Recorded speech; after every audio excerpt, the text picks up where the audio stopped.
Moshe, Hashem says to Moshe, Bo el Paro, come to Paro. Rashi says, Bo el Paro, v'hisrabo, and warn him. Now, we're up to Makkah number 8. And this week we have 3 Makkahs, 8, 9, and 10. He's already been warned, 1, 2, number 3 now, 4, 5. Why is Rashi all of a sudden popping now and warn him? So they say, very interesting. They say, Hashem says to Moshe, go to Paro, warn him, but I made his heart hard. He's not going to listen to you. So if you were Moshe Rabbeinu, and Hashem just told you this, you know what you would say to Moshe Rabbeinu? Why should I go? That means you're telling me I should go warn Paro, but you're also telling me there's not a chance he's going to listen.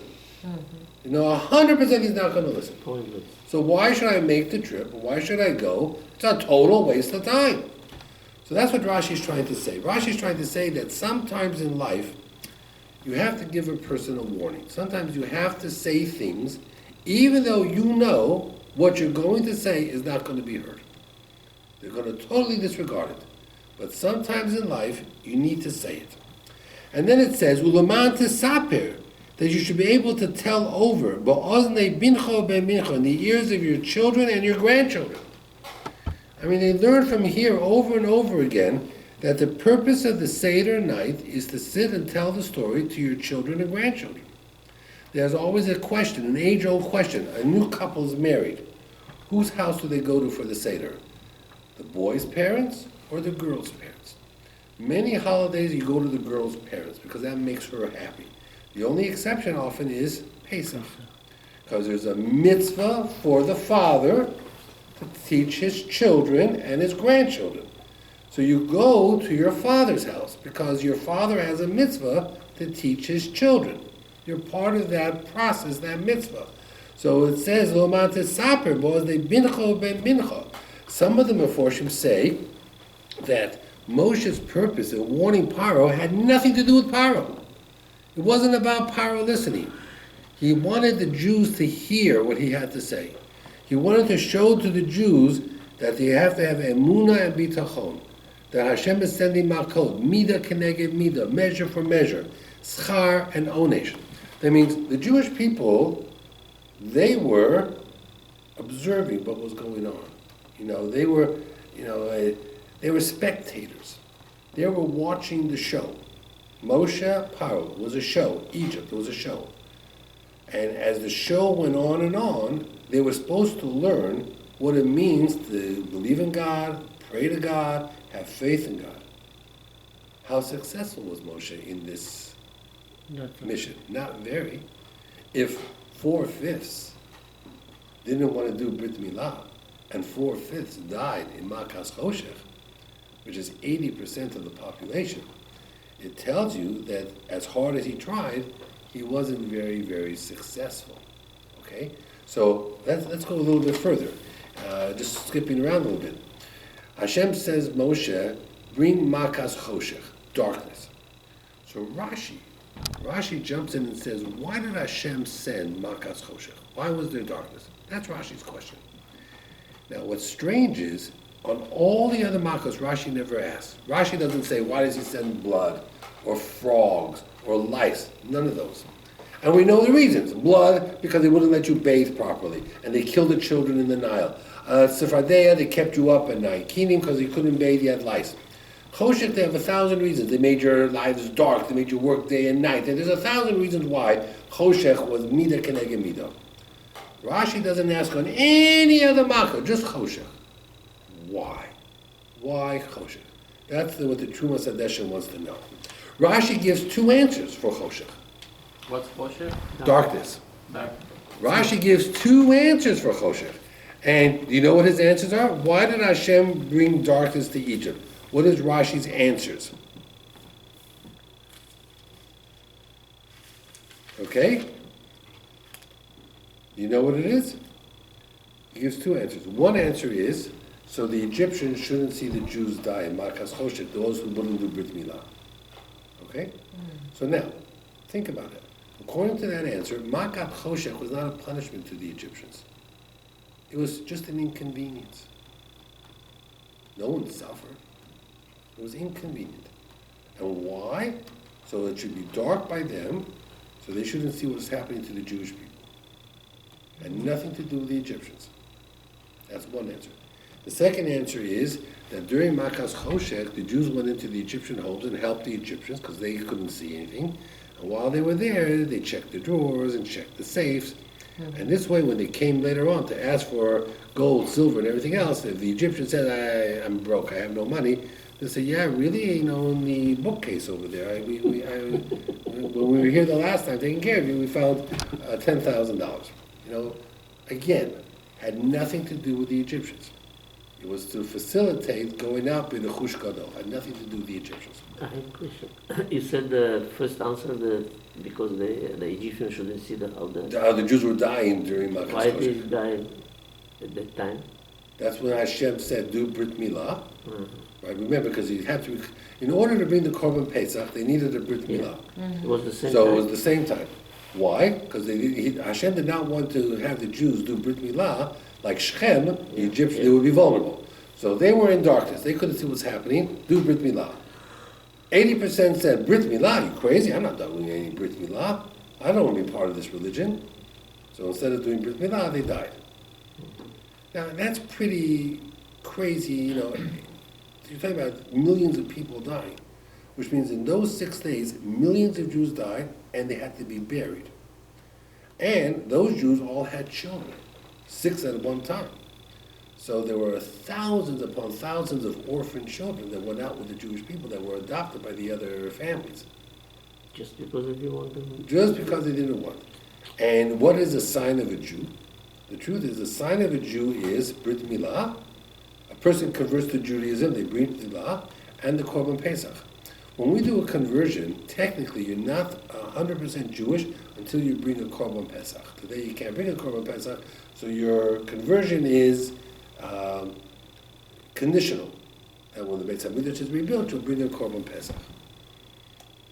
I had a case once that a girl was converting, and we were in the mikveh, and we were asking questions, and one of the questions we asked her was, when the Beit HaMikdash is rebuilt, will you bring the Korban Pesach? And she said, no. And we said, what do you mean no? She says, I'm a vegetarian. I said, I understand, but will you bring and eat from the Korban Pesach? She says, no, I'm a strict vegetarian. But in order to convert, you have to be able to bring the Korban Pesach, you have to eat from the Korban Pesach. Will you at least eat a little bit to fulfill your obligation? She said, no. So we didn't do the conversion. No? No. So she don't believe it. That's all. Because she, and we understand, we were caught, we were stuck. Vegetarian. What? Vegetarian. She's vegetarian, she would not eat from a Korban Pesach. So she made it clear. Maybe she'll change her mind at some point, but at that point we just couldn't continue. Because she felt But like she she don't can eat believe them. to God. What? Right? It sounds like she doesn't believe to God. Because it counts like there's a mitzvah in the Torah that she says she's not going to do.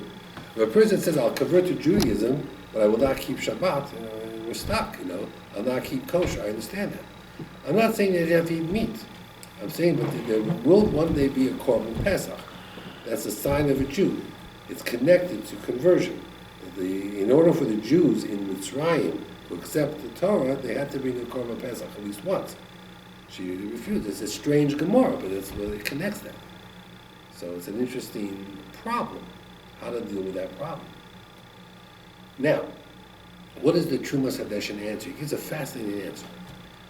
He says, Rashi is bothered by the Korban Pesach. By Makas Choshech, darkness.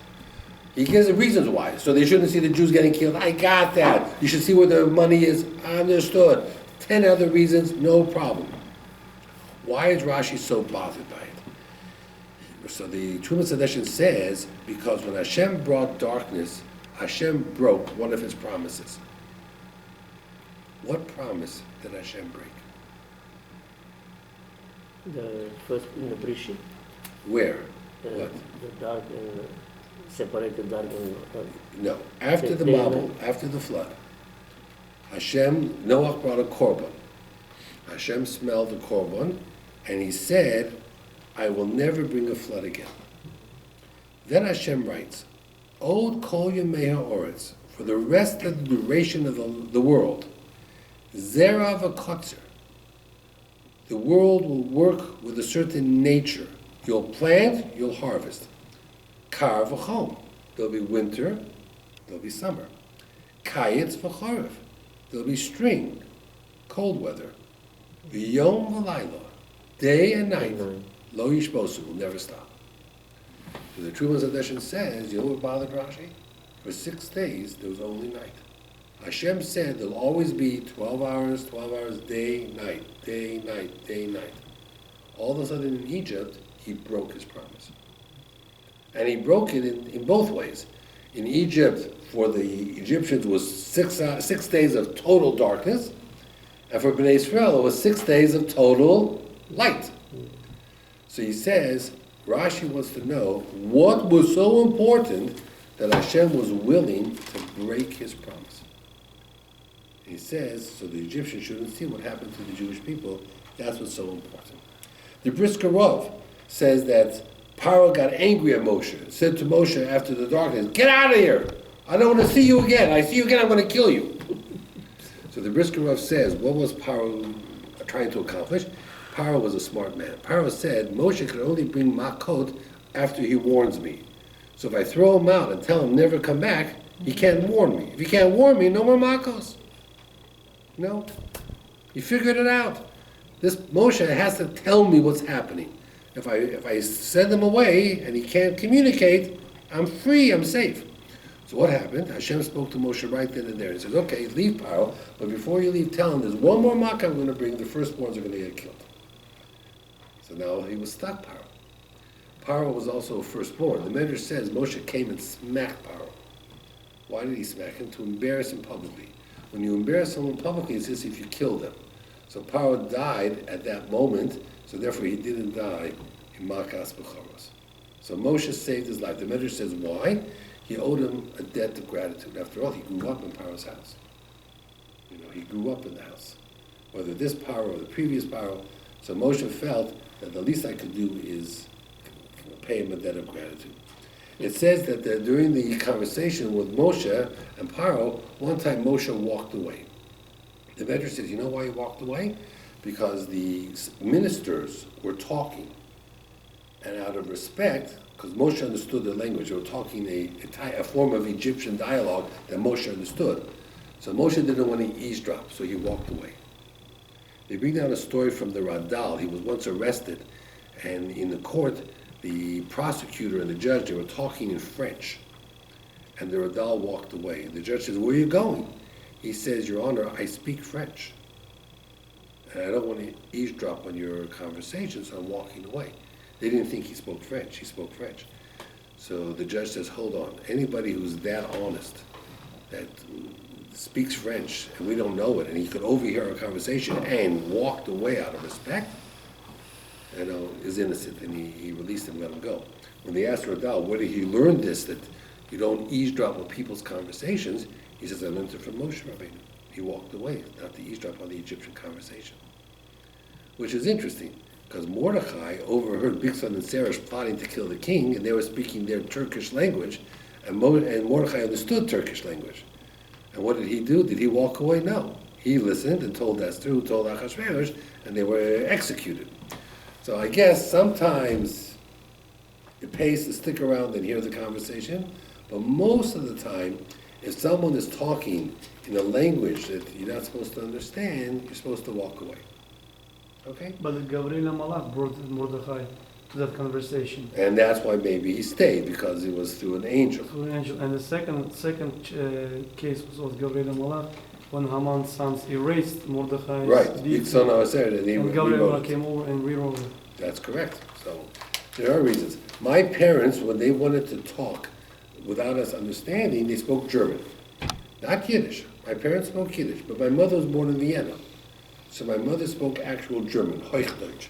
And my father spoke German. Were So the Yankees? my mother was Yekish. My father was more Yekish than my mother, and he was born in Poland. So go figure that one out. It's nothing to do with the genes. There's a minhag to, after the meet, you keep 1 hour or 3 hours? My mother kept 3 hours. 3 hours. Okay? The Ramah says 1 hour. In Amsterdam, they keep 1 hour. The Yekish, German Jews, and Vienna was part of the Greater German, kept 3 hours. And I found it in the Sefer. The Darchei Tshuva brings down that minhag of 3 hours. And the It's the same thing with the Bukharis, the same thing. 3 hours? 3 hours. Okay, we keep 6 hours. Milk, you mean? Yeah. 3 We hours? keep 6 hours. Bukhari, 4 hours. You keep the Pre-Chodesh says 4 hours, right? It's interesting. The Pre-Chodesh says 4 hours. The Darchei Tshuva brings down the opinion 3 hours. We keep 6 hours generally. That you said. Yeah. I It's think- that Sephardi blood in me that keeps 6 No, hours. I heard about this because of the weather and the digestion time. Yeah, some people The say in the hot summer country. we keep longer and in the winter we keep shorter. Yes, shows manios. But yeah, she kept 3 hours. My mother, because she was Yankees. We were always jealous. But that she could have ice cream after having. yeah, but if you know the Yiddish, but you know Yiddish. So If you know Yiddish, you could understand it. I didn't know German. Yiddish at that age. My Oh. parents spoke German. So we didn't understand them. They spoke to each other in German. We taught ourselves. My sisters and I are quite capable. We taught ourselves German. So eventually they were stuck. But then we went to school. We learned French. My parents did not speak French. So we sat at the table speaking French to each other. My parents, so when my parents tried the German trick, we spoke French. You know what they're saying. Of course, we know what they're saying. So. But Maze, But that was just kids. We were just kids. They never spoke Chinese. They were in Shanghai. They never learned Chinese or Mandarin. But German they spoke. There was no question about that. so Rabbi is not British. So Rabbi is like the generation of the Yankees. I'm So- confused. I'm a mixed breed. It's and yet I wanted spindles by my house, and I have these 2 columns. That's the hanging out with amongst the Bukhari community. Why they call it people Yaki? Yakis? Yankees are very. You know what the difference. A regular Jew, you have to change your clock. Let's say you have to move the clock ahead. So Motzei Shabbos, before you go to sleep, you put your clock ahead an hour. Okay. A Hasidic guy, when he wakes up Sunday morning, hey, that's when he puts his clock ahead an hour. A Yankee sets the alarm clock for 2 a.m., wakes up, moves the clock ahead an hour, then goes back to sleep. No, I said, why they call it Yakis? Because they're exact. Yakish means exact. There's no gray. There's no movement. Hasidim are very laid back. We are just regular. Another fascinating point. The first time we're introduced to something, we always want to do it perfect, do it right. So you would think the first time we have to bring a korban to Hashem, a sacrifice to Hashem, Hashem would have us do it in the Beis Hamikdash, the right place, or at least the Mishkan, something. The first korban that was brought was the korban Pesach in Egypt. Where was it brought? Where did you sacrifice this korban? Did you go to the town square? No. Did you go to the shul? No. You know where you did it? In your backyard. And where did you eat it? In your house. So they say that the very first korban, you know where it was done? In your house, on your property. He says that is the Beis Hamikdash. We build beautiful shuls, and we build the Mishkan, and we built the Beis Hamikdash. But the truth is, the very first korban was brought in your home, and that home is the Beis Hamikdash of your future. Okay, next important question for you. There are 4 sons at the Seder table: Chacham, Rasha, Tam, and the She'ena Yodea Lisho, and the one who doesn't know. So now, of the 4 sons, only 3 are in this week's Parsha. 1 son is not in this week's Parsha. Parsha's Bo has 3 of the 4 sons. So the first question for you to consider is, which son is left out? Which son is not in this week's Parsha? It's in a different Parsha. Anyone want to venture a guess? You, sir. Give me a guess. Which son Which son what? is not mentioned in this week's Parsha? The Haggadah talks about 4 sons. The Chacham, the Rasha, the simple son, the Tam, and the She'eni Yodei Elisha. One of them is actually not listed. Each one is a pasuk. 1 son is left I out. wouldn't know that. How would I know that? I guess. You have Okay, let's say 25. the last son. The She'eni Yodei Elisha. That's a good guess. It's not correct, but it's a good guess. The son that's left out is the Chacham. The smart son is not in this week's Parsha. You know where he is? In Voas Chanan, all the way in the book of Devarim. He's not here. But the other sons are here. Let me read you one of the sons, and you tell me which son this is. Is it the Rasha, the Tam, or the She'eni or the Elisha? I'll read you the pasuk. It says in Percha Vav, V'hoyu ki yomu aleichem b'nechem, and it will be when your children will say to you, Ma ha'avoda azos lechem, what is this work that you're doing? Which son are they referring to? No, I'm still here. Is it the Rasha, the Tam, or the She'eni or the Elisha? How should you understand if you don't know the Hebrew? I'll explain to you again. It says, V'hoya, and it will be, Ki yomu aleichem b'nechem, when your children will say to you, Ma ha'avoda azos lechem, what is this work to you? So the answer is, it's the Rasha. You know why it's the Rasha? Number one, it says, Ki yomu, your children will say to you. The other children, it says, Ki yish'alcha, when they will ask you. Children that are good children ask their parents, can I go out? Children who don't care what their parents think simply say to their parents, I'm going out. It's a different way of talking. Number one. Number two, the other children all ask with Hashem's name. What is this that Hashem wants us to do? This one, Hashem's name is not there. Number three, it says lochem, to you, meaning not me, only you guys. And number four, it called it work, avoda. I realize preparing for Pesach is difficult. But when we do mitzvos, we don't refer to mitzvos as work. Rav Sternbuch says, you know what's also interesting? It's written in plural. All the other children is in singular. He says, you know why? A Rasha plays to an audience. That means children who want to rebel, they only have the courage to rebel because they have a gang behind them. They're playing to an audience. You know, they're trying to impress other people. He says, so that's one of the things you have to be careful with. He says, but otherwise, the other children, it says, V'hoya ki yish'alcha bincha mocha lemor, mazos, what's going on? You know, it's always a question, a child, one-on-one, there's no audience, there's no crowd. It's an interesting concept. But, you know, the answer that we give here in the Chumash is not the answer the Haggadah gives. The Haggadah gives a very sharp answer, knock out his teeth. You say to him, had you been there, you would not have come out.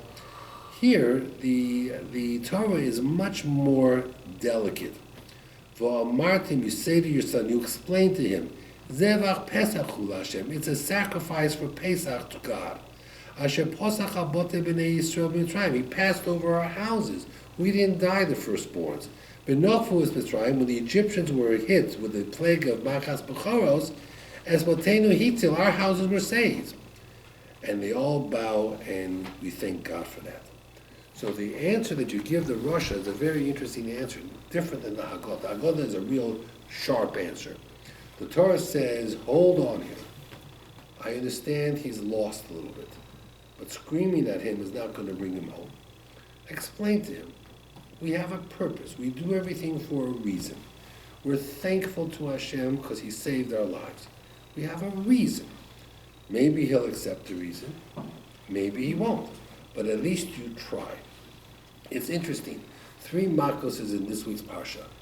All 3 involve darkness. Arbed, there was so much locust, the sun was blocked out, it was dark. Choshech is darkness. And Makas Bechoros happened at midnight, darkness. Arbe brings us full circle. What did the Arbe do? They ate everything. Any morsel of food that was left over, the Arbe devoured. By the time the Arbe left, how much food was left in Egypt? Nothing. Egypt had come, as we say in English, full circle. 7 years of plenty, 2 years of famine, they were in trouble, but Yosef saved them. Yosef saved them and the whole world. Everybody had food. But now a new king arose who says, who's this Yosef? I don't know Yosef. We owe Yosef nothing. Oh, you owe him nothing? Let's go back to the famine. Had not been for Yosef, you would be starving. So you owe him nothing? No problem. You want to erase his memory? You want to pretend he never existed? I got that. Egypt will go back to the way it was. What was that? Not a morsel of food left.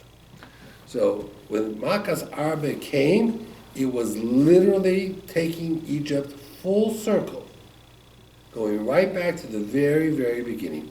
The Makos lasted about a year.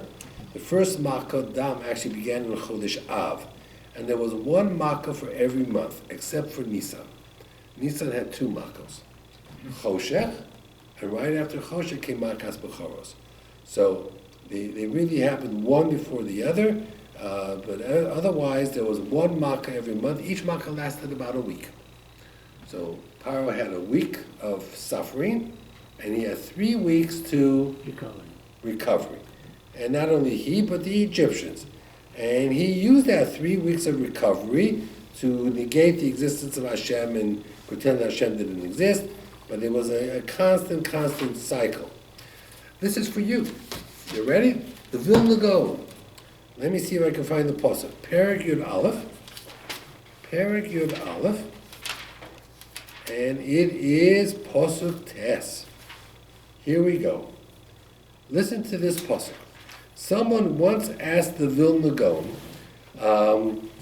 is there a proof in the Torah? Everything is in the Torah. The Vilna Gaon was always known for finding hints in the Torah of the Rambam. That there would be such a person as the Rambam who would wow Egypt and everything else. The Vilna Gaon says, yes, I'll show you a pasuk. It says in Perek Yud Aleph, pasuk Tes, Vayom Hashem Moshe, Lo Yishma Aleichem Paro. Paro will not listen to you. Lama'an, next 4 words. Revos Mofsai, multiply my miracles, Be'eretz Mitzrayim, in the land of Egypt. Those 4 words, the first letter of each word is Resh, Mem, Beis, Mem. Rambam. He says, someone will be born who will multiply my miracles in the land of Egypt. Who was in the land of Egypt that the sultans recognized as being miraculous, a healer? The Rambam. Those 4 words spell Resh, Mem, Beis, Mem. Yeah, but that was in Turkey. What was in Turkey? Rambam was in Turkish. At some point, but he moved down to Egypt. He was the Egyptian's king's personal physician. Rambam lived in Egypt. Oh, it was in Egypt. Yes. Oh, I thought it was in Turkey. No, he lived in Egypt. And when he died, he didn't want to be buried in Egypt, so they put his body on a wagon, and the wagon went till up to the city of Tveria. And he was buried in Tveria. He thinks like in Turkey they have a sultan, Right. so he can. Maybe that's it. Because people say he used to work for Sultan. That's why I'm thinking it's That's Turkey. what he told me. Right. And the answer is He worked for Pharaoh. Egypt. That's what it is. Okay. We have, it's already 9:30. We will continue next week. God willing. There's some other things I have over here, but got plenty for future years. Can I ask, you said that each Makot, all Makots 1 year, right? Right. No. The Makos was about really 10 months. It was over almost a year. If it's Nissan 2. Right. So And it started in now. So it's So ER, Sivon, and Tammuz, 9 3 months, months? was 9 months. He was unique.